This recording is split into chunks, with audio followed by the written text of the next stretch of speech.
संस्कारी नगरी वडोदरा में अब बिल्डर अपनी मनमानी पर उतर आए हो, ऐसा नज़ारा देखने मिल रहा है। शहर के जितने भी सर्कल हैं उन पर बिल्डर ग्रुप के नाम और उनकी साइट के नाम नजर आने लगे हैं। तब इस मामले में वार्ड नंबर 10 के कॉरपोरेटर नितिन भाई डोंगा की ओर से विरोध जताया जा रहा है। दरअसल सर्कल का नाम देने की एक प्रक्रिया होती है। उसे सबसे पहले एस्टेट कमेटी में रखना होता है, फिर स्थायी कमेटी में और फिर सामान्य सभा में मंजूरी मिलने के बाद सर्कल को नाम दिया जाता है। लेकिन इन नीति नियमों का उल्लंघन कर बिल्डर अपने नाम को बड़ा करने के लिए सर्कल को नाम दे रहे हैं।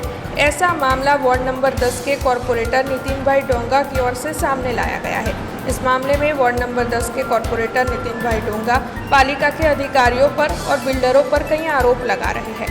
बिल्डरों की मनमानी के खिलाफ उनकी ओर से आवाज़ उठाई जा रही है। गोत्री के पास मौजूद सन सिटी सर्कल को वार्ड नंबर 10 के कॉरपोरेटर नितिन भाई डोंगा ने पारेश्वर महादेव सर्कल का नाम दिया है और आज नीलांबर सर्कल को लाल गुरु सर्कल का नाम दे दिया है। अब इन दोनों सर्कल को इन नए नाम से ही जाना जाएगा, ऐसा वार्ड नंबर 10 के कॉरपोरेटर का कहना है। तब आइए इस मामले में आपको उनकी प्रतिक्रिया सुनाते हैं। सर्वप्रथम तो आपना माध्यम थी એ જણાવવા માગું છું કે કોઈપણ સર્કલ બનાવવું હોય કે એનું નામકરણ કરવું હોય તો એનું એક પ્રોસિજર છે। સર્વપ્રથમ તમારે એસ્ટેટ કમિટીમાં આની માગણી કરવી પડે।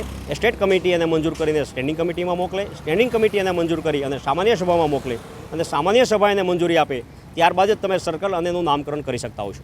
આ બે મારા વોર્ડની અંદર જે સર્કલો બનાવવામાં આવેલા હતા સન સિટી ગ્રુપ દ્વારા અને નીલાંબર ગ્રુપ દ્વારા, આ બંને મેં હટાવી દીધા છે। કારણ કે કોઈપણ સર્કલનું નામ આ વડોદરા એક સંસ્કારી નગરી હોય તો નામકરણ પણ એના સંસ્કારને શોભે હોવું જોઈએ। હવે આ વડોદરાની અંદર 500 સાઇડો ચાલતી હોય એ 500 બિલ્ડર સર્કલ બનાવીને પોતાના નામ આપી દે તો આ વડોદરાની સંસ્કૃતિ ક્યાં જઈને અટકશે। અને એટલા માટે ગઈકાલે મેં જે સન સિટી ગ્રુપે સર્કલ બનાવીને પોતાનું નામ આપેલું એ હટાવી અને ત્યાં પારેશ્વર મહાદેવ સર્કલ લોકોની લાગણી અને માગણીને ધ્યાનમાં રાખીને આપેલું છે। અને આજે અહીંયા આ જે સર્કલ છે એને લાલગુરુ સર્કલ નામ આપ્યું છે, કારણ કે અહીંયા પણ લોકોની લાગણી અને માગણી હતી કે આ સર્કલનું નામ લાલગુરુ સર્કલ આપવું જોઈએ, એટલે લોકોની લાગણીને વાચો આપવાનું કામ આજે અહીંયા કર્યું છે। મેં પહેલાં જ કીધું કે કોઈપણ સર્કલનું નામ વડોદરાની સંસ્કૃતિને શોભે એવો આપવું જોઈએ।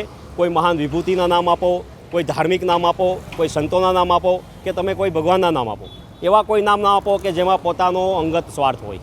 हमसे जुड़े रहने के लिए हमारे YouTube चैनल को सब्सक्राइब करें और नई वीडियो की नोटिफिकेशन के लिए बेल आइकॉन को दबाएं।